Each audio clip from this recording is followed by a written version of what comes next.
In the small town of Eldridge, nestled between rolling hills and dense forests, lived a man named Thomas.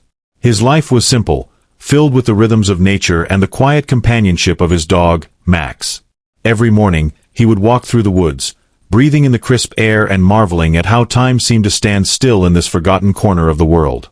But beneath the surface of his peaceful existence lay memories that haunted him, a war long past, battles fought under foreign skies, and an encounter that had changed his life forever.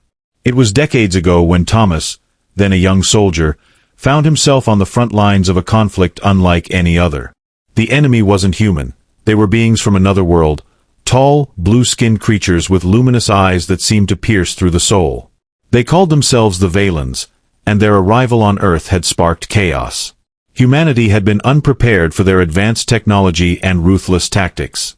Cities burned, nations crumbled, and fear gripped every corner of the planet. Thomas remembered the night vividly.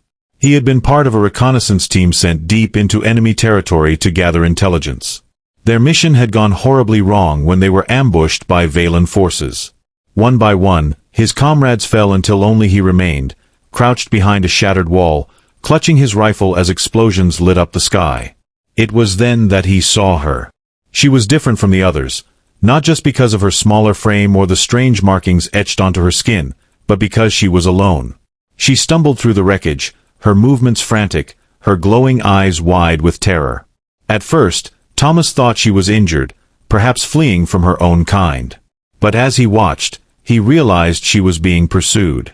A group of armored Valen soldiers closed in on her, their weapons raised, their intentions clear. Something inside Thomas snapped. Maybe it was the exhaustion, maybe it was desperation, or maybe it was simply the realization that even amidst all the destruction, there could still be something worth saving. Without thinking, he leapt from his hiding spot, firing his weapon to draw their attention away from her. Bullets whizzed past him as he ran toward her, shouting for her to follow. For a moment, she hesitated, her luminous gaze locking onto his. Then, without a word, she bolted after him. They didn't stop running until they reached the edge of a river, its waters swollen from recent rains. Behind them, the sounds of pursuit grew louder. There was no time to think, no time to hesitate. Grabbing her hand, Thomas plunged into the icy current, pulling her along with him. The water surged around them, threatening to drag them under, but somehow they made it across. On the opposite bank, they collapsed, gasping for breath as the shouts of their pursuers faded into the distance. For days, Thomas hid her in an abandoned bunker, sharing what little food and water he had. Communication was difficult. Her language was unlike anything he'd ever heard, but over time, they began to understand each other through gestures and expressions. He learned that her name was Lyra, and that she wasn't like the warriors who had attacked his people. She was a healer, taken prisoner by her own kind for refusing to participate in the war. Her escape had cost her everything, and now she trusted no one, not even him. Despite her mistrust, Thomas cared for her as best he could. He tended to her wounds, shielded her from danger, and tried to make sense of the strange symbols she drew in the dirt. Slowly, almost imperceptibly, a bond formed between them. She taught him fragments of her language, and he showed her glimpses of his world, photos of his family, stories of his childhood, dreams of a future where wars like this one would never happen again. But the war raged on, and their sanctuary couldn't last forever. One evening, as twilight painted the horizon in hues of orange and purple, Lyra turned to him with an expression he couldn't decipher. "I must go," she said, her voice halting but clear. It was the first full sentence she had spoken in his tongue. Before he could protest, she placed a hand on his chest, her touch warm despite the chill in the air. "You saved me," she whispered. "Remember that." And then she was gone, disappearing into the shadows as silently as she had come. Thomas searched for her for days, weeks, months, but she was nowhere to be found. Eventually, the war ended, though not in victory for either side. The Valens withdrew, vanishing into the stars as mysteriously as they had arrived. Life on Earth slowly returned to normal, but Thomas carried the memory of Lyra with him, a secret buried deep within his heart. Years passed, and Thomas grew older. He built a life for himself in Eldridge, finding solace in its simplicity. Yet there were nights when he would wake suddenly, certain he had heard her voice calling to him. He told himself it was just a trick of the mind, a relic of a time long gone. But deep down, he wondered if he would ever see her again. Then, one fateful morning, everything changed. The forest was unusually quiet as Thomas walked with Max, the usual symphony of birdsong replaced by an eerie silence. Even the wind seemed hesitant, as if holding its breath. As they approached the clearing where Thomas often rested, something caught his eye, a shimmering figure standing at the edge of the trees. At first, he thought it was a trick of the light, a mirage born of fatigue or imagination.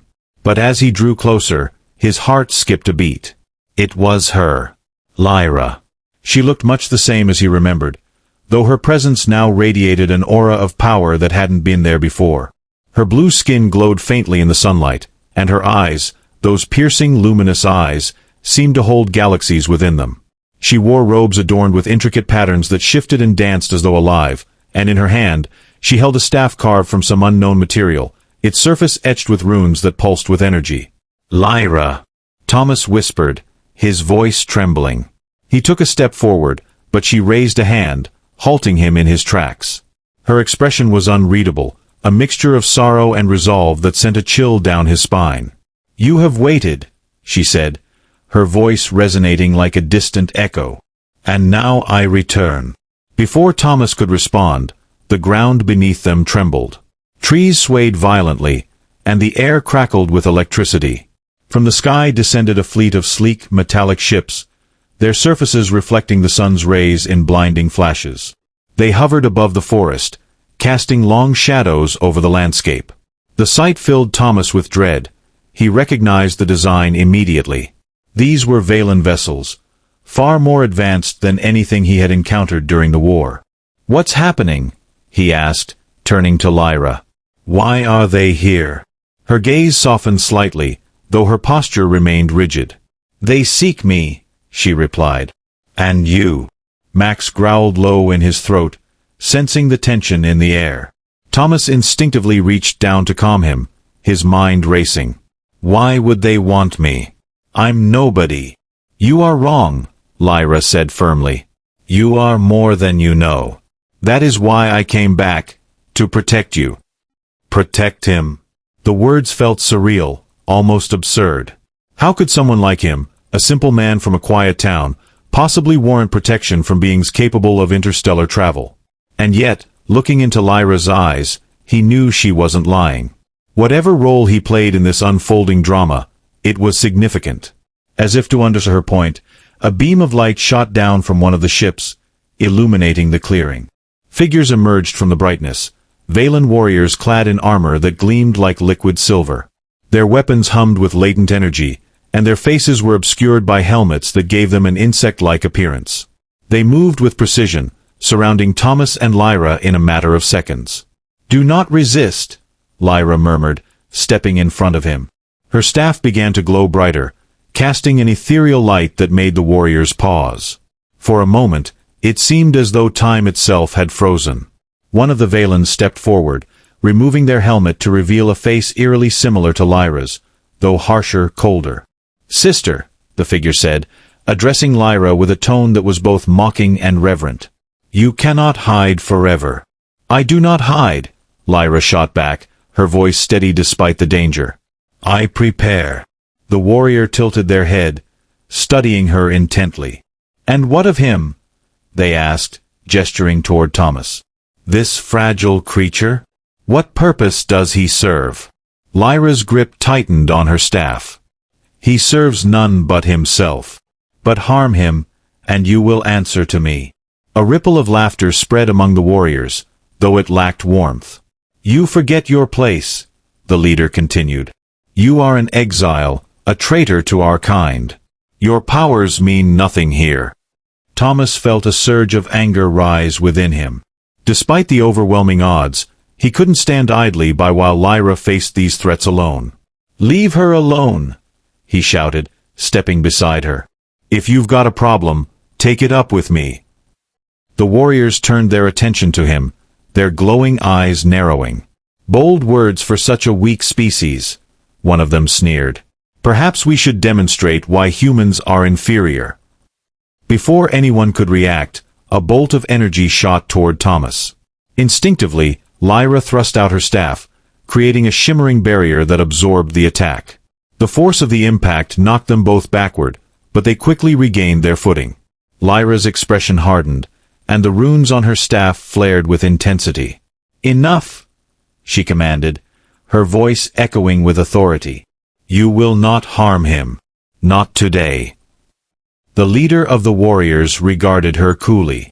"Very well. But know this, your defiance will not go unpunished. We will return, and next time, we will not be so merciful." With that, the Valens retreated, boarding their ships in perfect synchronization. Within moments, the vessels ascended into the sky, disappearing as swiftly as they had arrived. The forest fell silent once more, though the weight of what had just transpired lingered heavily in the air. Thomas sank to his knees, his legs unable to support him any longer. What was that?" he stammered, looking up at Lyra. "Who are those people? Why are they after us?" Lyra knelt beside him, placing a gentle hand on his shoulder. "They are my kin," she said softly. "But they are also my enemies. Long ago, I chose a different path, one of peace rather than conquest. For that, I was cast out. Now, they seek to reclaim what they believe is theirs." "And me?" Thomas asked. "Why am I involved in this?" Her gaze met his, filled with a mixture of gratitude and sorrow. "Because you saved me once. Because you showed me kindness when no one else would. Because," she hesitated, searching for the right words, "because fate has bound our destinies together." Thomas wanted to argue, to demand answers that made sense, but the sincerity in her voice silenced him. Whatever the truth might be, he realized he couldn't turn away. Not now, not after everything they had been through. As the day wore on, Lyra explained more about the Valens' plans. Their return to Earth was not merely a search for her. It was part of a larger scheme to harness the planet's resources and reshape it according to their will. Lyra believed that stopping them would require uniting humanity against a common threat, a daunting task given the scars left by the previous war. "We cannot fight them alone," she said, pacing back and forth. "Their technology is unmatched. To stand a chance, we need allies, powerful ones." Thomas frowned. "Allies? Like who?" "Everyone thinks the Valens left for good. Most people don't even remember the war." "That is why we must awaken them," Lyra replied. "Remind them of what was lost, and what could be lost again." Over the following days, Thomas and Lyra devised a plan. They would travel to key locations around the world, seeking out individuals who had witnessed the war firsthand. Scientists, soldiers, politicians, anyone who might lend their voice to the cause. It was a risky endeavor, especially since the Valens likely monitored their movements, but neither of them saw another option. Their journey took them to bustling cities and remote villages, each stop bringing new challenges and revelations. Along the way, Thomas marveled at Lyra's resilience and wisdom. She spoke multiple languages fluently, navigated complex political landscapes with ease, and inspired trust in those who initially doubted her motives. Yet, despite her strength, he noticed moments of vulnerability, times when the weight of her responsibilities threatened to overwhelm her. One evening, as they camped beneath a starlit sky, Thomas finally broached a question that had been gnawing at him. "Lyra," he began hesitantly, "why did you really come back? Was it just to warn me about the Valens?" She stared into the flames of their small fire, her expression thoughtful. "No," she admitted after a pause. "There is more. Much more. But some truths are not mine to share. Not yet." Her cryptic response frustrated him, but he let the matter drop. Instead, he focused on the present, determined to help however he could. Together, they forged connections with unlikely allies, piecing together a coalition that defied borders and ideologies.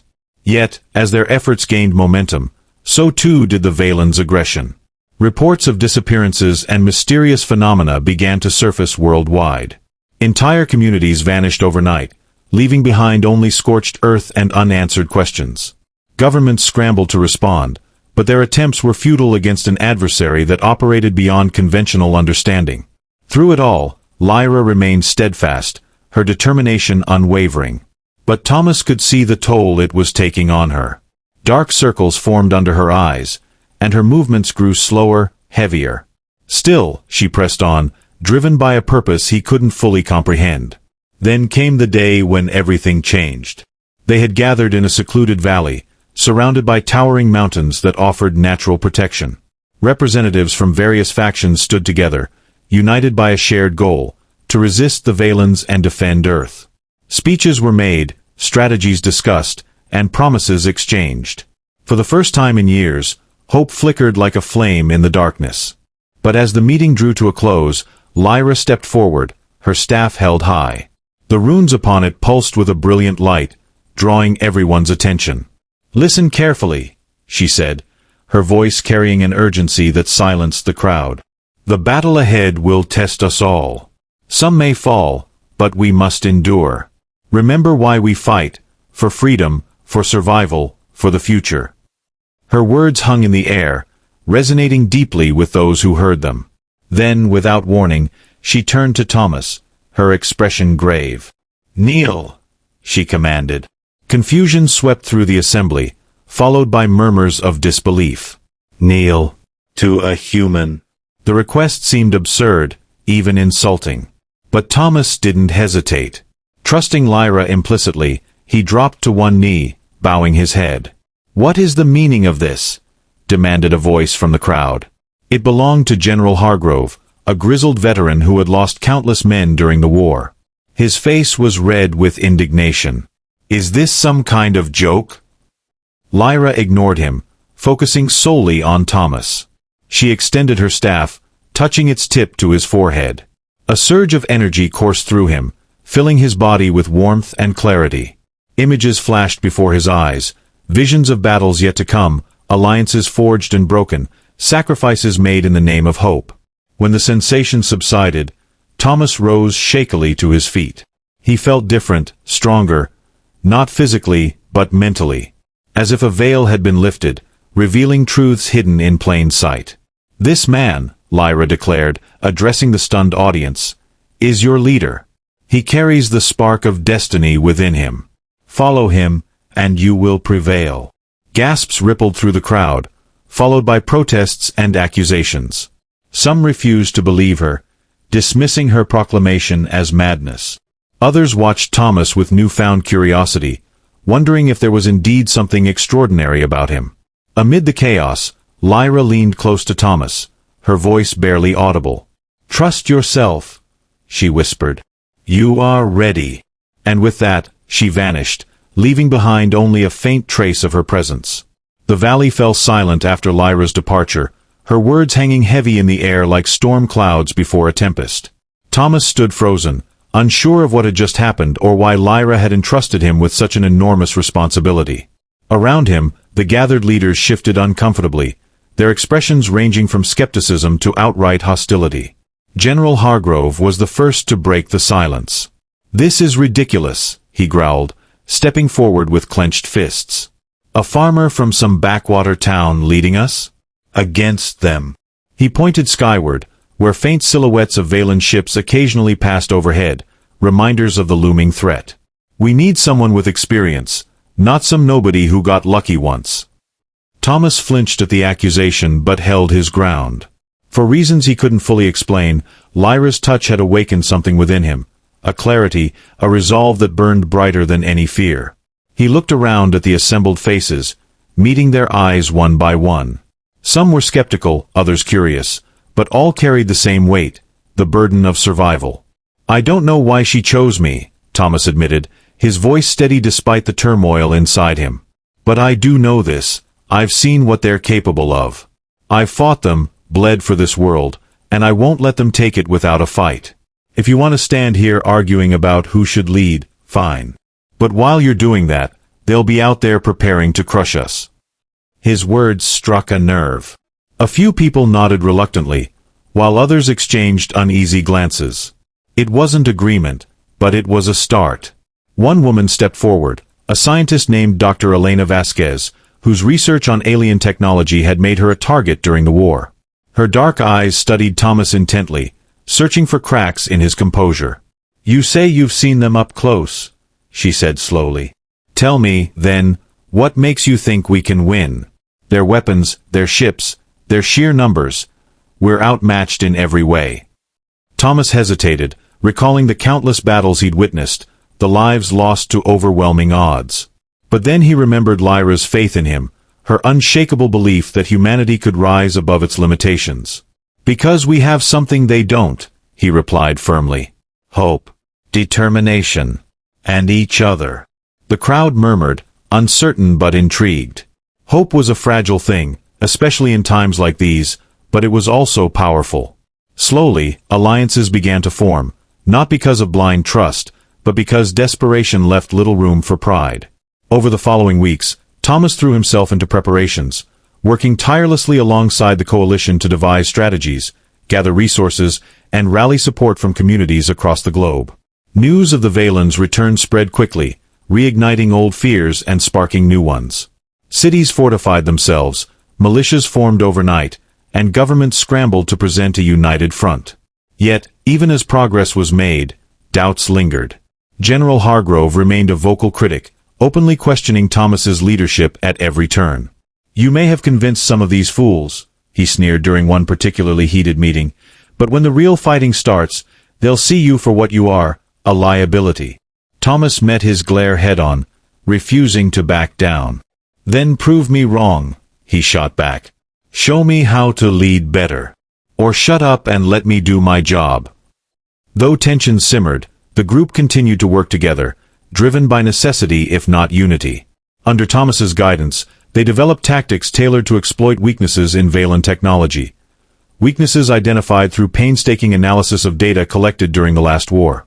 Meanwhile, Dr. Vasquez led efforts to reverse-engineer fragments of alien tech recovered from battlefields, hoping to level the playing field. As days turned into weeks, reports of Valen activity grew more frequent. Entire regions were blockaded, communication networks disrupted, and skies patrolled by their sleek, menacing ships. The enemy's movements suggested a coordinated assault, though their ultimate objective remained unclear. Were they seeking resources, revenge, or something far greater? It was during one of these tense briefings that Lyra reappeared. She materialized unexpectedly in the center of the command tent, her glowing staff casting long shadows across the maps and charts scattered across the table. Everyone froze, startled by her sudden presence. Even Thomas, who had been poring over reconnaissance photos, felt a jolt of surprise. You've done well, Lyra said, addressing the room as though her absence had been nothing more than a temporary inconvenience. But time is running out. What do you mean? Thomas asked, stepping toward her. What aren't you telling us? Lyra's expression softened, though her tone remained grave. The Valens are not merely invaders. They are harbingers of a greater force, one that seeks to reshape existence itself. If they succeed, neither Earth nor your species will survive. The gravity of her words silenced the room. Harbingers? Existential threats? It sounded like the stuff of nightmares, yet no one dared dismiss her claims, not after everything they'd seen. How can we stop them? Dr. Vasquez demanded, breaking the stunned quiet. If they're part of something bigger, how do we even begin to fight that? Lyra turned to her, her luminous eyes filled with both sorrow and determination. By embracing who you truly are. Before anyone could ask what she meant, she extended her hand toward Thomas. Come with me, she said.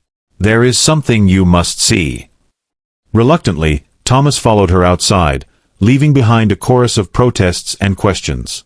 Once they were alone beneath the starlit sky, Lyra placed her hands on his shoulders, her touch warm despite the chill in the air. Do you trust me? She asked softly. Yes, he replied without hesitation. But I need answers, Lyra. What is this greater force you mentioned? Why does it matter now? Her gaze drifted upward, toward the heavens. Long ago, my people discovered a power beyond comprehension, a force that exists between dimensions, shaping reality itself. We called it the nexus. At first, we used it wisely, nurturing life and fostering harmony. But greed corrupted us, and we sought to control the nexus for ourselves. That decision led to our downfall, and yours. Thomas listened intently, piecing together fragments of her story. So the Valens came here looking for... what? A way to harness this nexus. Yes, Lyra confirmed. Earth lies at the convergence of several dimensional rifts, making it a gateway to the nexus. If they succeed in opening it, they will unleash chaos upon the universe. And you think I can stop them? Thomas asked incredulously. Me? Just some guy from Eldridge. Lyra smiled faintly, though sadness lingered in her eyes. You underestimate yourself, Thomas. You carry the spark of the nexus within you. The same spark that allowed you to survive encounters with my kind, that drew me to you all those years ago. That is why I returned. That is why I knelt before you and marked you as a leader. Thomas staggered under the weight of her revelation. Him? Connected to some cosmic force? It seemed impossible, absurd even. Yet, deep down, he felt a strange resonance with her words, as if part of him had always known. What do I need to do? He asked finally, his voice steady despite the whirlwind of emotions inside him. Lyra's smile widened, though it carried a hint of melancholy. First, you must awaken the spark fully. Then, you must unite humanity, not just against the Valens, but against fear itself. Only then can you hope to face the true enemy. Before he could respond, the ground trembled violently, nearly knocking them off their feet. Overhead, the night sky fractured, revealing a swirling vortex of light and shadow. From the rift emerged a massive Valen vessel, larger than anything they had encountered before. Its surface shimmered with an otherworldly energy, and its presence sent waves of dread rippling through the atmosphere. They've found us, Lyra whispered, gripping her staff tightly. This is it, Thomas. The final confrontation begins now. As the ship descended, bathing the landscape in an eerie glow, Thomas felt a surge of determination course through him. Whatever lay ahead, he knew one thing for certain: he wouldn't face it alone. The Valen ship loomed above them, its shadow swallowing the valley whole. From its underbelly, beams of light shot downward, scattering the coalition forces and sending chaos rippling through their ranks. General Hargrove shouted orders, his voice cracking with desperation as soldiers scrambled to defend themselves against an enemy they couldn't hope to match. Thomas stood frozen for a moment, overwhelmed by the enormity of what was happening. Then he felt it, the spark within him igniting, burning brighter than ever before. It wasn't just courage or resolve, it was something ancient, primal, and infinite. He clenched his fists, feeling power surge through his veins. Lyra, he said, turning to her. What do I do? Her eyes locked onto his, filled with both pride and sorrow. Trust yourself. Trust the nexus. With that, she raised her staff, unleashing a torrent of energy toward the descending ship. The blast struck true, shaking the vessel but not destroying it. Enraged, the Valens retaliated, firing beams of searing light at her. Lyra deflected them with shields conjured from her staff, but Thomas could see the strain on her face. She wouldn't last long. Summoning every ounce of strength, Thomas stepped forward. Closing his eyes, he reached deep inside himself, connecting with the spark Lyra had awakened. Images flooded his mind, stars collapsing, galaxies forming, life blooming in impossible places. He understood now, the nexus wasn't just a force, it was creation itself. Opening his eyes, Thomas extended his hands, channeling the raw energy of the nexus. A wave of golden light erupted from him, cascading outward like a supernova. The Valen ship shuddered violently, its surface fracturing under the assault. For a brief moment, the rift in the sky flickered, destabilizing. But victory came at a cost. As the ship began to collapse, Lyra turned to Thomas, her expression peaceful despite the chaos around them. "You've done it," she whispered.